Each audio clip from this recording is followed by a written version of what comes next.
Welcome to Into the Night. I'm Nari, your guide on today's excursion down a twisted path.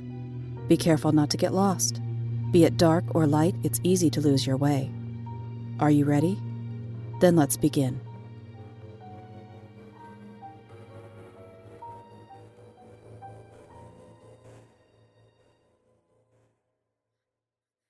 Every dog has his day.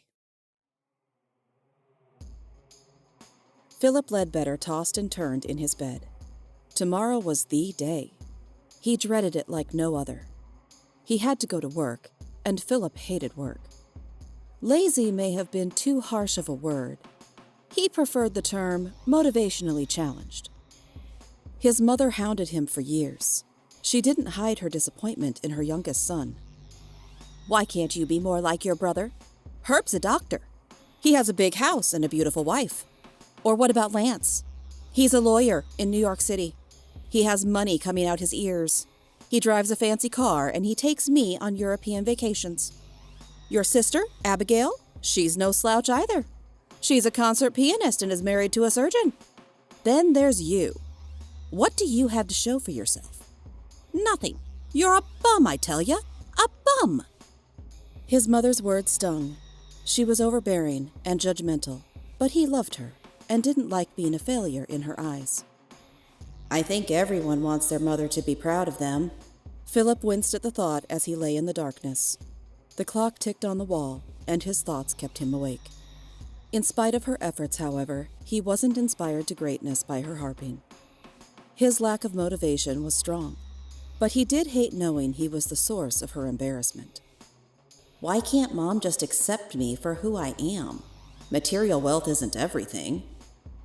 Philip was comfortable rationalizing the fact that he lived in his parents' basement and slept on their couch while his siblings were gainfully employed. Disdain for wealth made his conscience feel better. When he was younger, he tried the trades. They weren't as glamorous as operating rooms or high-profile trials, but they were respectable. The problem was that he was all thumbs when it came to carpentry. Nothing he built was plumb, and passing building codes with his shoddy workmanship was out of the question. Next, he tried being an electrician. His Uncle Marvin got him in at the local union hall. That lasted all of 2 days. Electricity terrified him. "Really? Everything scares me.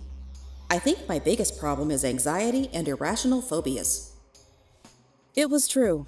Since he was a boy, things others saw as mundane struck fear into Philip's heart. Cracks in sidewalks, elevators, car horns, social gatherings, all caused paralyzing fear to grip him. "My family just doesn't understand. I don't want to be the oddball, but I just can't seem to help it." Stan, the family's next-door neighbor, tried to help. Peering over the picket fence, he made a suggestion. "Why don't you seek professional assistance?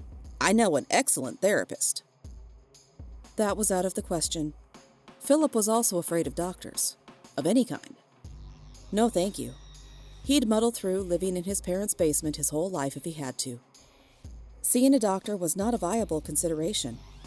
He'd stick to working his part-time job and avoiding his phobias on his own, the way he did best, by avoiding the world around him. There was an upside to his joblessness. With no steady employment, Philip had plenty of time to pursue hobbies. He collected cards, learned to weave baskets, and was known for his ability to identify every type of dinosaur known to mankind. Oh, and Philip was a gamer. He had a network of friends across the globe. He spent hours online with them, playing a multitude of combat games. In real life, Philip was squat and chunky, but put a controller in his hand and he became the baddest ass-kicker out there. Just thinking about it made his rotund chest swell. The ticking clock on the wall reminded him of his duties the next morning and of the day he was hired for his current position. He'd been walking along the street, minding his own business, when the mayor stopped him. "Say, young man, I have a job that would be perfect for you."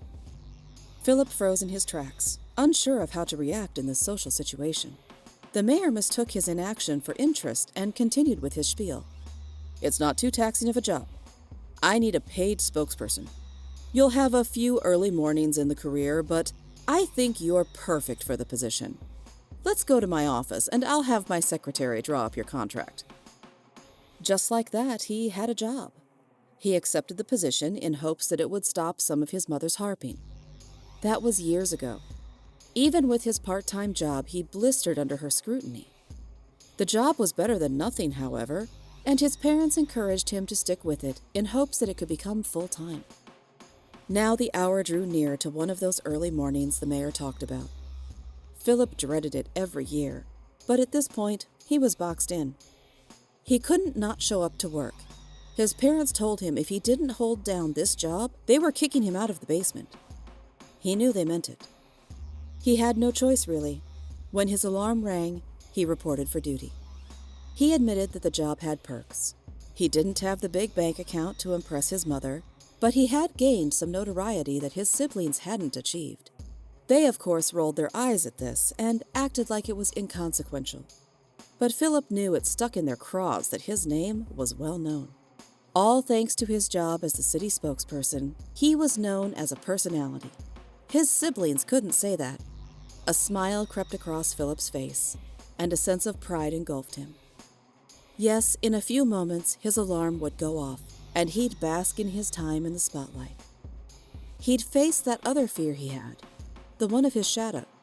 He could muster enough courage to prove to his mother, the world, and mostly himself, that he was somebody. He was Punxsutawney Phil.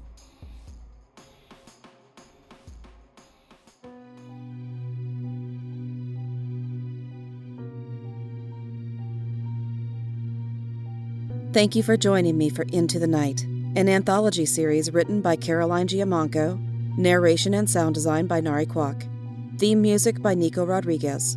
All original music and editing in part provided by Flyboy Entertainment. You can find our links in the show notes. Please remember to like and subscribe, and if you enjoy what you hear, please leave us a 5-star review to help other excursionists to join us. You can find us on your favorite podcast directory. See you next time.